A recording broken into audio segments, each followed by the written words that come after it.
Ahoy, and welcome to Prague, and welcome to another episode of the Mars Guide. Now we're starting today standing in front of the wonderful National Museum, which actually goes across the top of Wenceslas Square. So yes, we are back in Wenceslas Square, back outside in the open air.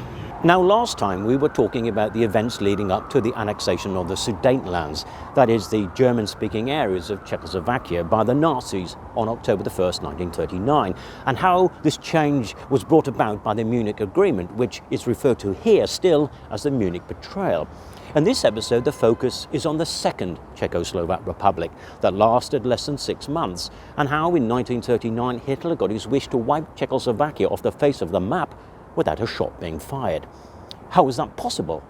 Very simply, because the Nazis followed the principle of divide and conquer. They seized and capitalized on the divisions and tensions in the country between the Czechs and the Slovaks and encouraged the rise of Slovak nationalism. In fact, although the Czechs weren't exactly blameless and Hungary and Poland seized long disputed border territories from a now weakened Czechoslovakia, it was the Slovaks who were chiefly responsible for handing the Nazis a bloodless coup. So what happened to bring this about? The dominoes began to fall fast after the resignation of Czech President Edvard Beneš on October 5, 1938. As Beneš had strongly opposed the Munich Agreement, he feared that he would become an assassination target for the Nazis, so hurried with his wife to the UK, where during World War II he effectively became the Czech government in exile. His replacement was Emil Hacha, a 66-year-old lawyer and an inexperienced politician with a bad heart condition. The next day, October 6, 1938, the Hlinka Slovak Peoples Party, the HSPP, led by Joseph Tiso, a Slovak politician and Roman Catholic priest, read out the promised Manifesto of the Slovak People's Party. The HSPP was a far-right clerico-fascist political party with a strong Catholic fundamentalist and authoritarian ideology. Its members were often called Luďáci and was founded by Andrej Hlinka in 1913. Although the party accepted the idea of a common Czechoslovak political nation, it didn't accept a centralized nation since it threatened Slovak interests as well as their national and cultural identity. When Hlinka died in 1938, chairmanship of the movement passed to Joseph Tiso. In Tiso's declaration of October the 6th, he demanded that the Slovaks, just like the Germans in the Sudetenlands, had the right to self-determination too, and so declared that Slovakia would from now on be an autonomous state. Surprisingly, the Czech Prime Minister Sirovi gave in immediately and without any opposition, and in Slovakia within a short period of time the HSPP took over full control of the autonomous government and began the dismantling of any opposition parties. In time, the HSPP established a Hlinka Youth modelled on the Hitler Youth and a Hlinka Guard that were like the Nazi stormtroopers. The HSPP blamed the Czechs for the debacle that was the Munich Agreement and then the Jews. When under the First Vienna Award, arbitrated by the Nazis and Mussolini, Hungary took back control of large sections of southern Slovakia. Gradually and remorselessly, the Slovaks expelled Jews from the country, but not without first, of course, seizing their assets, because it was argued, given the size of the Jewish population, they owned a disproportionate amount of Slovakia's wealth. The HSPP cemented their one-party hold over the Slovaks in the elections of December 1938. Essentially, the Slovak voter was asked if they wanted a free, new Slovakia. They weren't allowed to vote in private and had to give their voting form to an officiating officer, surrounded by the menacing members of the Hlinka Guard. So using these intimidation tactics, reminiscent of the Nazi Party, it is not surprising that in these rigged elections, the HSPP took 97.5% of the vote. Another part of Czechoslovakia, Subcarpathian Ruthenia, which covered part of Slovakia, the Ukraine and Hungary, also opted for autonomy. Both of these autonomies were created within 10 days of the signing of the Munich Agreement. Things between the Czechs and Slovaks came to a head 5 months later in March 1939, and essentially it came down to money and control of the army. Members of the Slovak autonomous government came to Prague, asking for more money, essentially to arm the Hlinka Guard and put all Slovak commanders in charge of the Czech-Slovak army stationed on Slovak soil. Meanwhile, Tiso was still making speeches about going completely independent and that a Slovak nation was coming. The Czechs said no, and not wanting to dole out any more money to the Slovaks, said the Slovaks must declare their loyalty and stop building their own independent army. The Slovaks were worried that the Czechs would take back full control, but declared publicly that they would remain part of Czechoslovakia. At the same time, a delegation flew secretly to Berlin to start discussions with the Nazis and hinted at forming a truly independent Slovak state. It did not come as a surprise then that the Nazis realized that these tensions between the Czechs and Slovaks could aid their long-term wish to break up Czechoslovakia, and manipulated the events beautifully. The Nazis urged Tiso to break with Prague and take full independence. Meanwhile, back in Prague, Hacha decided to take back full control of Czechoslovakia. He dissolved the autonomous government, created a new government and declared martial law. Tiso was removed from his position as Prime Minister and briefly locked up in a monastery. But the actions of the Czechs kind of backfired, because in doing so, the Czechs had broken their own laws and gave the Nazis an opportunity to intervene, and indeed the Nazis started to prepare for an invasion. Hitler decided that he had to withdraw his protection from Czechoslovakia and acknowledge Slovakia as an independent state, and invited the now deposed Tiso for talks to Berlin, where, despite having been imprisoned and no longer Prime Minister, Tiso was treated like a head of state. Apparently, Hitler started the meeting with one of his lengthy rants about the Czechs, and then gave Tiso a stark choice. Either go for independence, where you will receive protection and assistance from the Third Reich, or go it alone and accept the consequences. But the clock was ticking. Tiso didn't hesitate and accepted immediately, and expressed his profound gratitude to the Führer, and told the Führer that he would not regret his decision. An independent, not autonomous Slovak state was declared on March the 14th, and Tiso became the unopposed Nazi puppet dictator of Slovakia. President Hacha requested an immediate meeting with Hitler, and an invitation was received at the presidential office at noon on March the 14th, almost at the same time as the assembly in Bratislava were declaring Slovak independence. The Nazis asked Hacha to fly by plane, but because of his heart condition, he decided to go by train, leaving Prague at 4 p.m. When he arrived nearly 7 hours later in Berlin with his daughter, he was received with full honours, but Hitler kept them waiting for hours while he and his cronies watched a romantic comedy.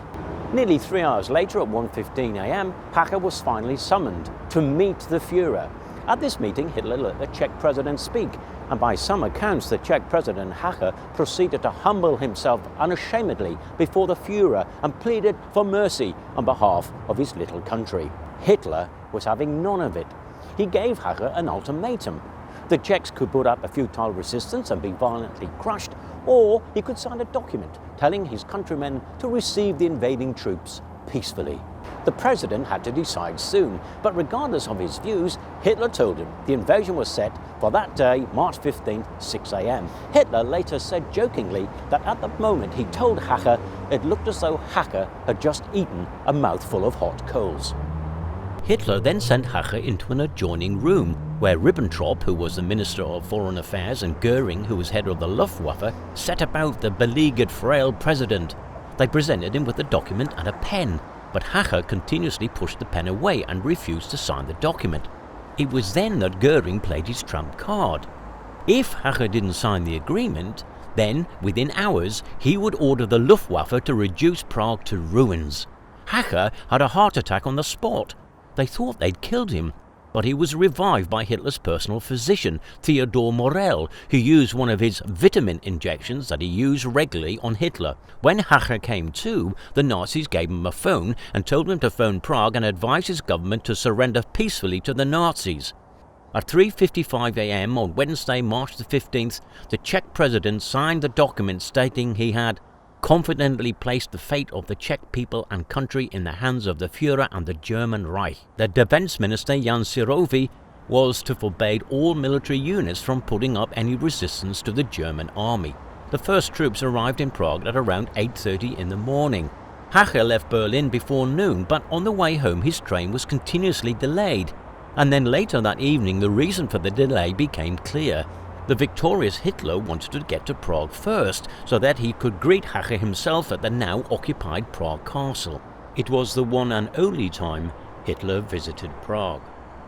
Now, on that day, March the 15th, a British journalist called Peter Smollett, who was an Austrian but then later became a British citizen, was staying in a hotel on Wenceslas Square here. and witnessed the driving of the troops into the square on that morning. In 1942, in an interview with the BBC, he described those events. Loudspeakers were blaring out warnings to the public, advising them to remain calm since there was nothing they could do to resist the German troops. He noted how the columns of the troops poured into the square, but then suddenly it came to a stop because a group of people had surged forward to stop a tank by forming a human barricade. Men, women and children all linking arms in defiance. And then, holding hands, they started to sing instantaneously the song of Slav defiance. Hey Slavs, Harom and Peklo, thunder and hell. It's like thunder and hell, your rage is in vain. The Slav tongue shall live, our name shall remain. Then the loudspeakers again call for calm and to avoid bloodshed at all costs. And all the while heavy snow fell down on the Praguers and the German troops. The women in the streets shouted at the Germans, and the younger ones, angered and frustrated by the lack of response, gathered up snow and threw snowballs at the tanks and the soldiers. It was a sad, pathetic, futile display of resistance. But what else could they do? Some in the crowd, however, knew what was coming and had already started putting swastikas in their windows and greeting the invaders not with snowballs, but with Heil Hitlers. The treaty with the Soviet Union and France, which we talked about previously, was worthless for several reasons. As pointed out by Chamberlain, the British were not bound to protect Czechoslovakia since, in effect, the country no longer existed. Slovakia was now an independent Nazi puppet state, and Hacha had signed the care of the country over to the Nazis.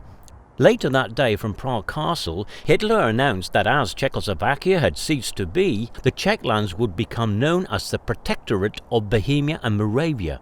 In 1942, one of the Protectorate's most infamous commanders, Reinhard Heydrich, also known as the Butcher of Prague and architect of the final solution to the Jewish question, was assassinated in Prague by the Czech resistance. As a thank you, Churchill tore up the Munich Agreement, and it is a story we will return to in a future episode. So, 20 years after the formation of Czechoslovakia, it had disappeared off the face of the map. Later, Chamberlain, who was shamed publicly by other members of Parliament for his inaction, agreed that Hitler could no longer be appeased, and that's why, following the invasion of Poland on September 1st, 1939, Britain declared war on Nazi Germany. Thanks, Neville, but it was all a bit too late for the Czechs. So what happened to all of these players?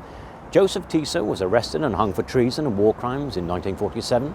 Emil Hacha was sent to prison in Prague, but it's said died under mysterious circumstances in June 1945, but then he did have a heart condition.